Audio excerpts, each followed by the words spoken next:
تشير بعض المعلومات المستقاة من بيت شبيبة القبائل أن اجتماعا مقررا بين مالك أسهم النادي وباقي أعضاء مجلس الإدارة اليوم من أجل البت في مصير الثنائي زافور ومناد، وهذا لمعرفة إن كان هناك تجديد للثقة بشأنهما أو يحدث التغيير كما سبق وأن أشرنا إليه.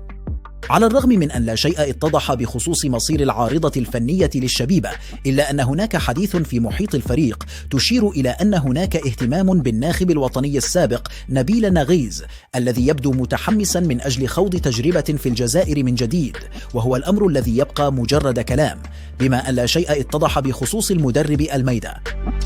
وبالحديث عن الموضوع دائما لا بد من الإشارة إلى أن المبادرة جاءت من لاعب سابق سيدعم المكتب المسير قريبا حسب مصادر جد مؤكدة، والذي أشار إلى أنه سيتولى بنفسه مهمة إقناع نغيز بحكم علاقة الصداقة القوية التي تربطه به. وبين هذا وذاك لا بد من الإشارة إلى أن الشبيبة بحاجة إلى مدرب يضخ دماء جديدة في الفريق، وقادر على استغلال إمكانات اللاعبين، وأيضا يعرف عقلية اللاعب الجزائري مع منحه الوقت الكافي، وأيضا جلب 3 أسماء بإمكانها أن تغير من وجه أداء الفريق.